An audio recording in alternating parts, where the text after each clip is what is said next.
সম্মানিত দর্শক, আসসালামু আলাইকুম। আমরা এখন এই যে এটা হচ্ছে আমাদের এই যে লাল মিষ্টি আলু, এটা তো আমরা যারা আলুর চাষ করি বা আলু ছাদ বাগানে যেখানে হোক আমরা মাটিতে বা টবে আলু লাগাই, তাহলে আমরা কিন্তু আস্তা আলু লাগান লাগে।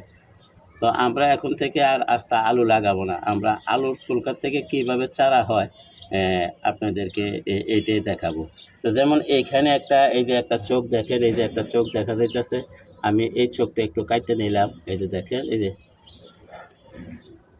এই একটা নিলাম, এটা না হলে আমি আর একটা নেব, সমস্যা নেই, এটা কাটতে গেছে।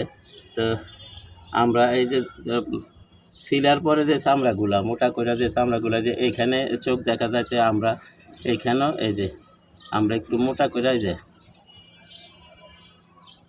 ইনশাল্লাহ এগুলির থেকে হবে। তো